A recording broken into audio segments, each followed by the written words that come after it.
Jesus had been teaching and baptizing people in Judea, and his influence was growing.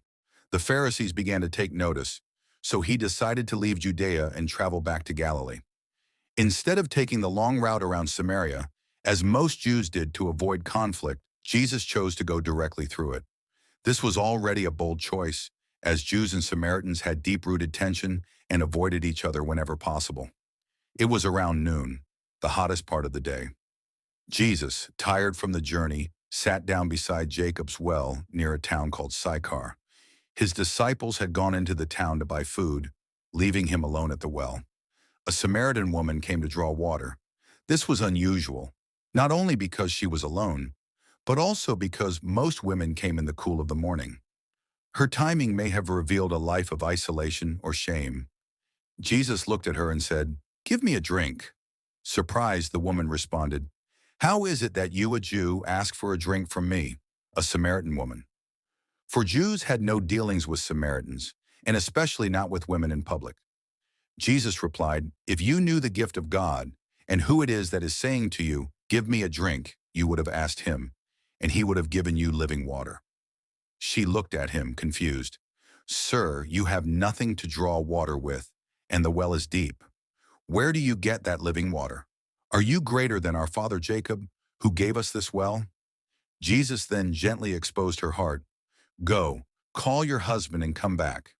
The woman replied quietly, "I have no husband." Jesus responded, "You are right in saying you have no husband. The fact is, you've had 5 husbands, and the man you now have is not your husband. What you've said is quite true."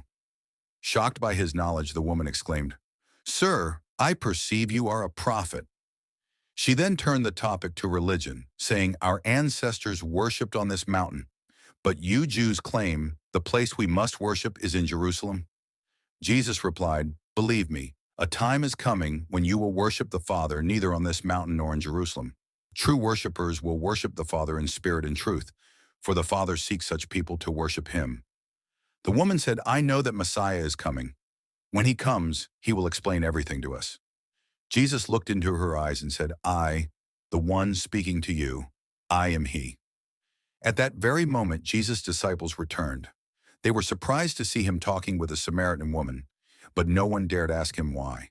The woman, overwhelmed with joy and revelation, left her water jar behind and ran into the town. She told everyone, "Come, see a man who told me everything I ever did." Could this be the Messiah? The people of the town came to see Jesus. They urged him to stay, and he stayed 2 more days. During that time, many more believed, not just because of the woman's testimony, but because they heard Jesus for themselves. They said to her, "Now we believe, not just because of what you said, but because we have heard him ourselves.